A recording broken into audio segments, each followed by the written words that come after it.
त्यो अपेक्षा अनुसार हामी चाहिँ वास्तवमा जुन संहिता प्राप्ति हुन्छ भनेर हामीले भनेका छौँ आन्दोलनले ल्याएको संहिता, तर त्यो भए हुन सकेन। त्यसकारणले हामी आन्दोलन छौँ, किनभने जाति समस्याहरू छन्।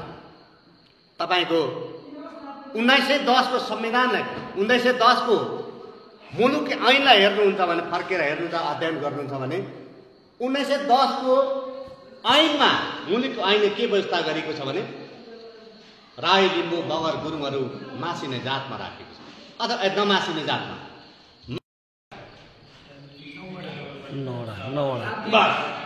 नौवटा पालिकामा एकै दिन तपाईँ धरना बस्नुहोस्, बाहिर शान्तिपूर्ण तरिकाले ब्यानर लगाएर बस्नुहोस्, बिहानदेखि बेलुकासम्म। नौवटामै 50-50 जनाको जत्था, 25-25 जनाको जत्था बस्नुहोस्। अनि जिल्लाभरि हल्ला हुँदैन, ए पहिचान पक्षधरहरू त्यहाँ पनि बसिया छ। यो पहिचान भनेको कुरो खालि राईहरूलाई मात्रै लाग्दैन रहेछ। त्यहाँ त छेत्री बाहुन पनि छन्, त्यहाँ त जनजाति पनि छन्, त्यहाँ तामाङ पनि छन्, त्यहाँ मगर पनि छन्, त्यहाँ दलित पनि छन्। अनि अगाडि बढ्न सकिन्छ। त्यसले गर्दा जनमत सिर्जना गर्नु नै अहिले आन्दोलनको चाहिँ सुरुवात हो।